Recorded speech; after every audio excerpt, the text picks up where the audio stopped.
Party కార్యకర్తలు ఆ గ్రామంలో ఉండేటువంటి నాయకులను దారుణంగా హత్య చేయడం, వైఎస్ఆర్సీపీకి సంబంధించినటువంటి నాయకులు హత్య చేయడం, ఆ ఊరిలో వాళ్ళు పెత్తనం చెలాయించేదానికోసం ఏ రోజైతే తెలుగుదేశం అధికారంలోకి వచ్చిందో ఆ రోజు నుంచి కూడా కంటిన్యూస్గా అతను హింసిస్తున్నారు.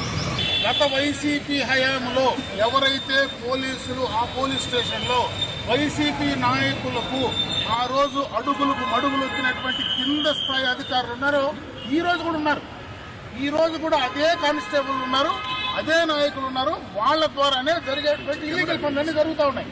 ఖచ్చితంగా దీనిపైన సీరియస్గా యాక్షన్ తీసుకుంటాం. ఖచ్చితంగా చేసినటువంటి వాళ్లకు మళ్లీ కృష్ణాపురంలో జరిగినటువంటి సంఘటన ఈ నియోజకవర్గంలోనే కాదు, ఈ జిల్లాలో కాదు, ఈ రాష్ట్రంలో ఏ తెలుగుదేశం పార్టీ నాయకుడికి కార్యకర్తకు జరగకుండా ఉండాలని రేపు ఖచ్చితంగా కూడా చంద్రబాబు నాయుడు గారి ద్వారా ఆ కార్యక్రమాలు తీసుకురావడం జరుగుతుందని తెలియజేస్తారు.